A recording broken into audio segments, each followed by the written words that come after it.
Video देखते हुए break आए, मजा नहीं आता। अभी डाउनलोड करें तक ऐप।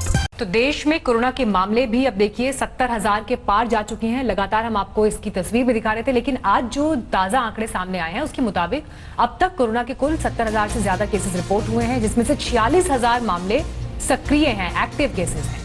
अब तक स्वस्थ हो चुके मरीजों की संख्या 22,455 बताई जा रही है। 2,293 की मौत हुई है। अगर सटीक आंकड़ा आपको बता दें तो इस वक्त अलग अलग राज्यों की क्या स्थिति है वो आप अपनी टेलीविजन स्क्रीन पर देख सकते हैं। हर राज्य में कितने मामले हैं, कितनी मौतें हुई हैं, राज्यवार स्थिति हम आपको दिखा रहे हैं, जिसमें तमिलनाडु तीसरे नंबर पर आता है, गुजरात दूसरे नंबर पर है, जबकि महाराष्ट्र अब भी पहले नंबर पर बना हुआ है मीनाक्षी। और ये बेहद चिंताजनक, और यही चिंता कल अलग अलग राज्यों के मुख्यमंत्री ने प्रधानमंत्री के साथ बैठक में जाहिर की थी। उनका कहना था कि अभी उनके लिए लॉकडाउन खोल पाना मुमकिन नहीं होगा।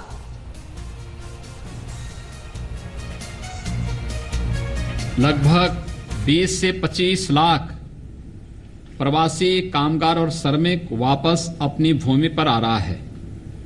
जो लोग मुंबई में, गुजरात में, कर्नाटक में, दिल्ली, हरियाणा, पंजाब या अन्य राज्यों में रोजी रोजगार के लिए गए थे, वे वापस अपने गांवों की ओर रुख किए हैं।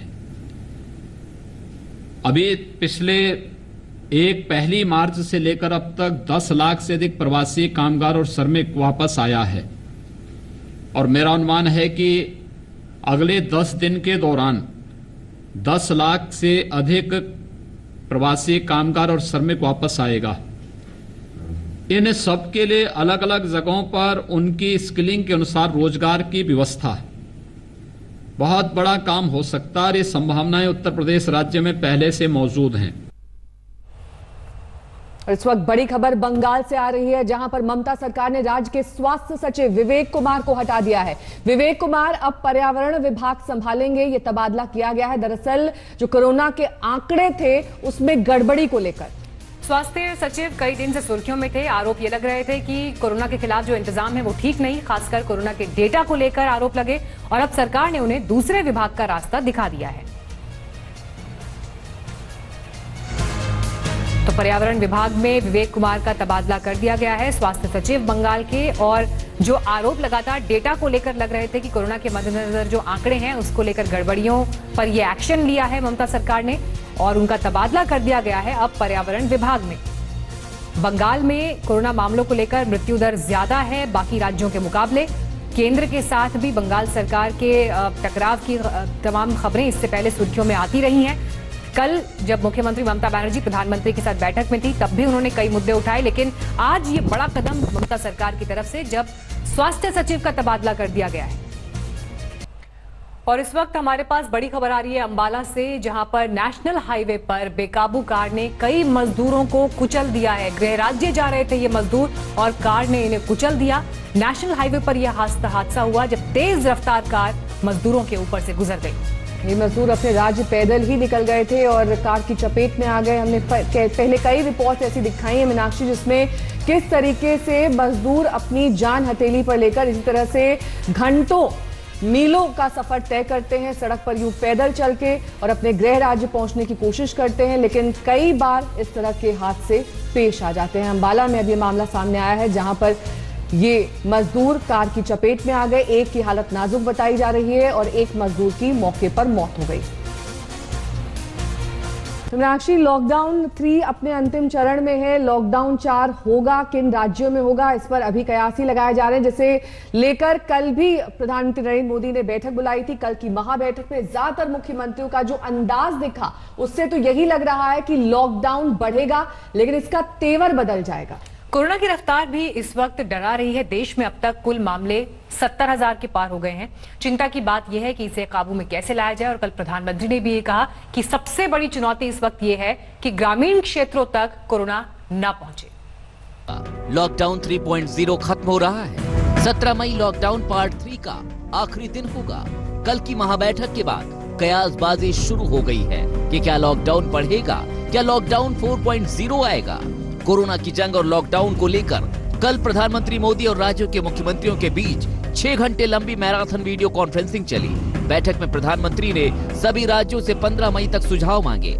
मसलन वो आगे क्या चाहते हैं, कोरोना की मार से कैसे निपटा जाए, लॉकडाउन को लेकर उनकी राय क्या है। पीएमओ की ओर से जारी बयान के मुताबिक प्रधानमंत्री ने कहा, मेरा विश्वास है कि लॉकडाउन के पहले चरण में जिन नियमों की दरकार थी वो दूसरे चरणों में जरूरी नहीं रह गई। उसी तरह तीसरे चरण के नियमों की दरकार चौथे चरण के लॉकडाउन में नहीं है। प्रधानमंत्री के इस बयान के बाद माना जा रहा है कि 17 मई के बाद लॉकडाउन 4 भी आएगा, लेकिन ये लॉकडाउन 3 से अलग होगा। संभव है 17 मई के बाद आने वाले लॉकडाउन में जोन के मुताबिक सख्ती हो, मतलब रेड जोन में पाबंदी तो रहेगी, लेकिन बाकी इलाकों में कामकाज पर जोर रहेगा, जिंदगी को रफ्तार भी दी जाएगी। कल की बैठक में ज्यादातर राज्यों का लॉकडाउन के साथ आर्थिक मोर्चे पर काम पर जोर दिखा। बिहार, बंगाल, पंजाब, राजस्थान, मध्य प्रदेश, असम और तेलंगाना ने तो सीधे सीधे लॉकडाउन बढ़ाने की बात की। पिछली बैठक में बोलने न देने का आरोप लगाने वाली पश्चिम बंगाल की मुख्यमंत्री ममता बनर्जी ने सीधे सीधे केंद्र के खिलाफ मोर्चा खोल दिया। ममता बनर्जी ने कहा, आपको संघीय ढांचा बनाए रखना होगा। केंद्र फैसले को लेकर राज्यों को महज सूचित नहीं कर सकता है। केंद्र और राज्यों को टीम के तौर पर मिलकर कोरोना की चुनौती से निपटना होगा। ममता बनर्जी ने कहा, चिट्ठियां लीक करना संघीय भावना के खिलाफ है, हमें राजनीति से ऊपर उठना होगा। पंजाब के मुख्यमंत्री कैप्टन अमरिंदर सिंह ने पीएम की बैठक में कहा, लोगों की जिंदगी बचानी जरूरी है। उन्होंने 3 महीने के लिए वित्तीय मदद मांगी। राजस्थान के मुख्यमंत्री अशोक गहलोत ने भी पीएम के सामने कई मांग रखी। गहलोत ने कहा, जीवन के साथ आजीविका बचानी भी जरूरी है। केंद्र सरकार शहरी गरीबों के लिए रोजगार गारंटी योजना लाए, मनरेगा के तहत गांव में 200 दिनों का रोजगार मिले। बैठक में मध्य प्रदेश के मुख्यमंत्री शिवराज सिंह चौहान ने कहा, रेड जोन और कंटेनमेंट एरिया में लॉकडाउन जारी रहे, बाकी जगह सोशल डिस्टेंसिंग का पालन करते हुए आर्थिक गतिविधियां शुरू होनी चाहिए। जहां ढील दी जाए वहां सुबह 7 बजे से शाम 7 बजे तक गतिविधियां हों। वहीं धार्मिक और सामाजिक कार्यक्रम पर अभी प्रतिबंध जारी रहे।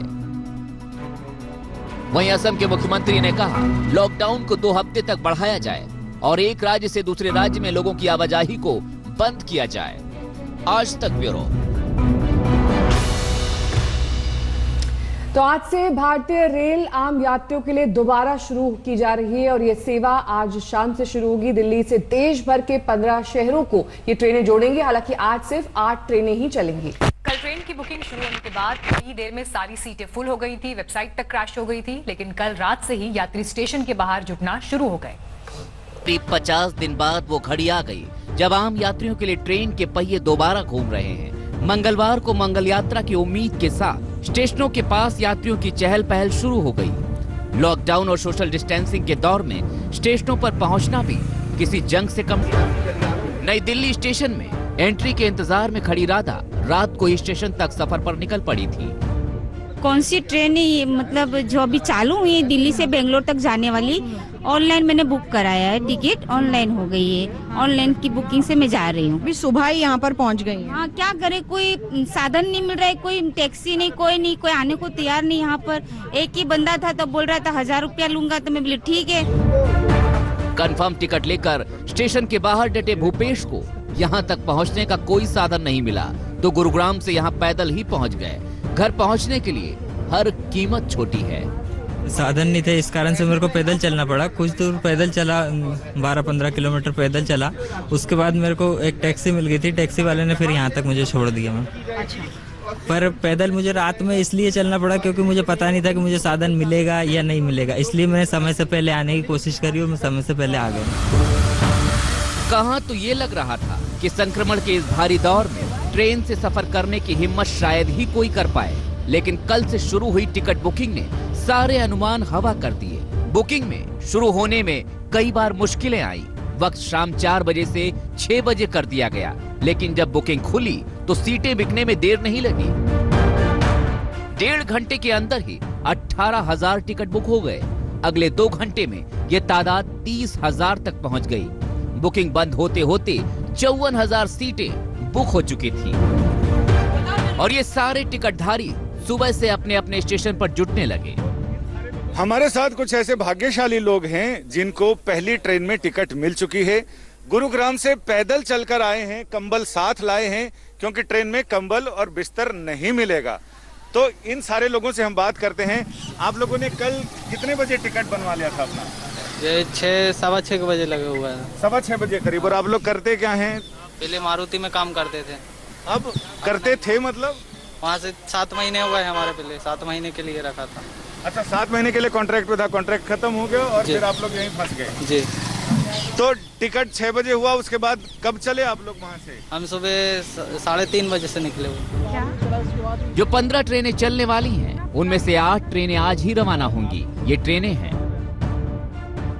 नई दिल्ली से डिब्रूगढ़, नई दिल्ली से बेंगलुरु, नई दिल्ली से बिलासपुर, हावड़ा से नई दिल्ली, पटना से नई दिल्ली, बेंगलुरु से नई दिल्ली, मुंबई सेंट्रल से नई दिल्ली, अहमदाबाद से नई दिल्ली के बीच ट्रेन चलेगी। मुंबई स्टेशन से यात्रा करने वालों के लिए बाकी सारी शर्तों के साथ आरोग्य सेतु ऐप डाउनलोड करने की शर्त भी जोड़ दी गई है। लेकिन मुंबई पहुंचने वाले यात्रियों को घर भेजा जाएगा या क्वारंटीन सेंटर, इस पर अभी तक फैसला नहीं हो पाया है। इस वक्त हम मुंबई सेंट्रल रेलवे स्टेशन पर हैं, जहां पर की तैयारियां पूरी हो गई हैं कि जो पहली पैसेंजर ट्रेन है वो आज शाम को यहां मुंबई सेंट्रल से निकलेगी। आप देखिए यहां पे पूरी मार्किंग्स लगी हुई हैं, जो किस पैसेंजर सोशल डिस्टेंस मेंटेन करते हुए किस तरह से स्टेशन के अंदर घुसेंगे। यहां पर इन सब की स्क्रीनिंग की जाएगी। जिनके पास वैलिड टिकट्स होगा उन्हीं को आगे स्टेशन ट्रेन के अंदर बोर्ड करने दिया जाएगा। वहीं ये अंदर जो लोग पैसेंजर्स बैठे होंगे उनको यही कहा जा रहा है कि उन्हें ब्लैंकेट्स नहीं मिलेंगे, उन्हें खाना पीना नहीं मिलेगा, अपना अरेंजमेंट करके लाएं तो बेहतर है। ट्रेन में यात्रियों को ना तो खाना मिलेगा और ना ही कंबल और चादर। रेलवे ने इस बारे में यात्रियों को साफ हिदायत दे दी है कि वो इस बारे में अपने इंतजाम करके ही यात्रा शुरू करें। दिल्ली से संजय शर्मा और मुंबई से विद्या के साथ आज तक ब्यूरो।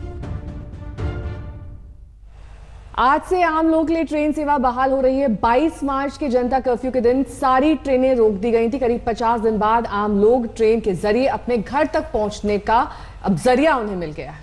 हालांकि शुरुआती तौर पर दिल्ली से देश के 15 शहरों को जोड़ने वाली ट्रेन ही चलाई जा रही है। आज यात्रा के पहले दिन स्टेशन पर कैसी हलचल नजर आई, संवाददाता मनोज्ञा लोहेवाल और सुजीत झा ने इसका जायजा लिया। 51 दिन के लॉकडाउन के बाद हावड़ा स्टेशन पर आज पहली पैसेंजर ट्रेन खुलेगी। 3 टाइप के यहाँ पे कोचेस होंगे, जिसमें first year, second year, third year होंगे। लेकिन उसके साथ साथ सिर्फ वो ही सफर कर सकते हैं जिनके पास एक कंफर्म टिकट हो। जो यात्री आएंगे उन्हें हावड़ा स्टेशन पर क्या क्या करना पड़ेगा या क्या नहीं कर सकते हैं। पहला, जितने भी आएंगे उन्हें गाड़ी अंदर ले जाने की इजाजत नहीं है। इस कैब रोड के जरिए उन्हें पैदल ले जाया जाएगा। कैब रोड को 2 हिस्सों में भाग कर दिया गया है और उसके साथ साथ इस पूरे रास्ते पर सोशल डिस्टेंसिंग के लिए गोले बना दिए गए हैं, जिसके जरिए हर व्यक्ति में एक दूसरे के बीच इतनी दूरी रखी जाएगी।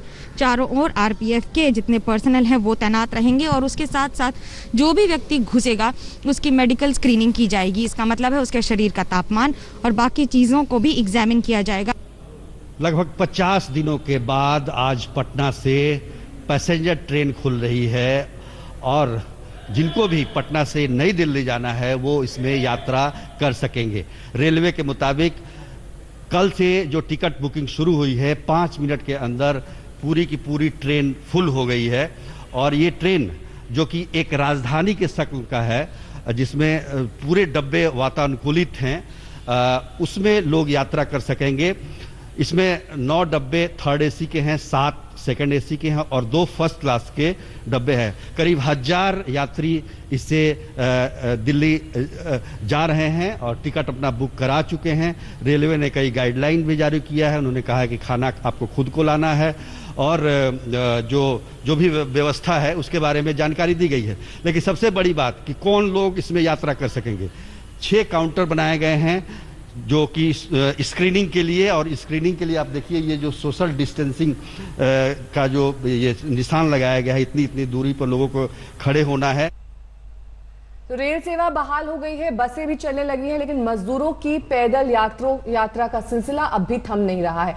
अब भी हाईवे पर सैकड़ों की तादाद में मजदूरों का जत्था किलोमीटर का सफर तय करता हुआ दिखाई दे रहा है। कोरोना की मार में रोजी रोटी छिनी तो मजदूरों का सब्र खत्म हो गया। किसी को कोई भी सरकार पर, प्रशासन पर भरोसा नहीं कर पा रहा।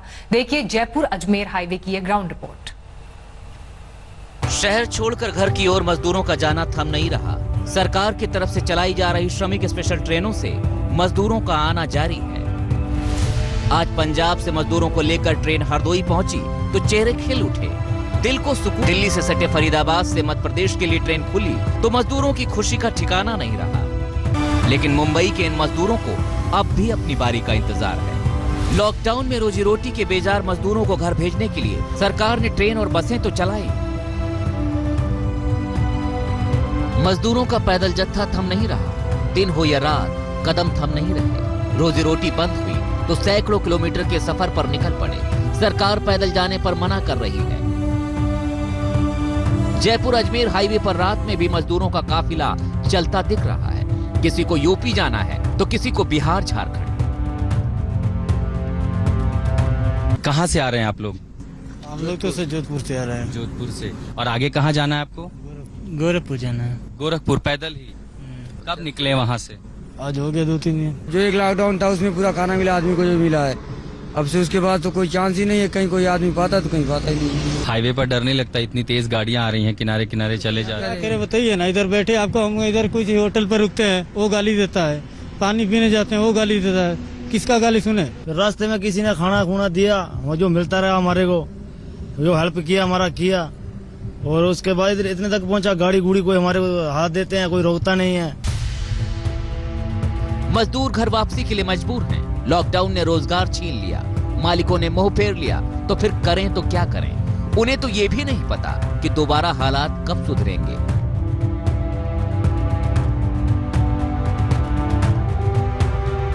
हमको कोई डर नहीं है, अब जब हम मरने के निकले हैं हम कोई डर नहीं है। उसको मरना है तो मरने के निकले हैं, मर जाए फिर क्या करें? काम बंद हो गया, मर रहे हैं, भूखा ठेकेदार भग गया। कितना दिन हो गया चलते हुए? 6 दिन, दिनों रात चल ही रहे हैं। खाना कैसे खाते हैं, कहाँ खाते हैं, कब खाते हैं? मिल जाता है, कभी बिस्कुट को डाल लिया, कुछ खा लिया, पानी पी लिया, फिर चल दिया, फिर कोई दही दिया तो खा लिया। पुणे में 150 से 200 कामगारों का जत्था सड़क पर चलते दिखा तो पुलिस ने रोक लिया। पुलिस ने समझाया पैदल चलना ठीक नहीं है, सरकार ट्रेन चला रही है, पर मजदूर बेबस हैं। हर किसी को अपनी अपनी बेबसी है। बाल बच्चा है, किसानी आमदन है, एक आमदन को खाना मिल रहा है, बाल बच्चा घर में मर रहा है, खैला बिना खेती बाड़ी करना है। 2 महीना से हम लोग नियम को पालन किए ना। मजदूर है अलग अलग राज्य में, उन्हें अपने घर में जाने की, अपने गांव जाने की जल्दी पड़ी हुई है। पुणे में ये तकरीबन 150 ऐसे मजदूर हैं जो खुद होके ही निकल पड़े थे, और इनका कहना है कि उन्हें झारखंड जाना है। दूसरी ओर इनका जो पूरा डिटेल्स है जो कि जरूरी था जिला प्रशासन के पास देने के लिए, वो दे दिया है, लेकिन अब तक इनका नंबर नहीं आया है, ट्रेन इन्हें नहीं मिली है, दिन कब जाना है ये पता नहीं, और इसीलिए शायद ये आज निकल पड़े हैं। अब इन्हें जाकर कहीं पुलिस ने ही रोक लिया है।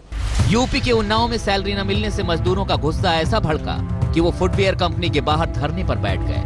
जयपुर अजमेर हाईवे से आशुतोष मिश्रा के साथ आज तक ब्यूरो।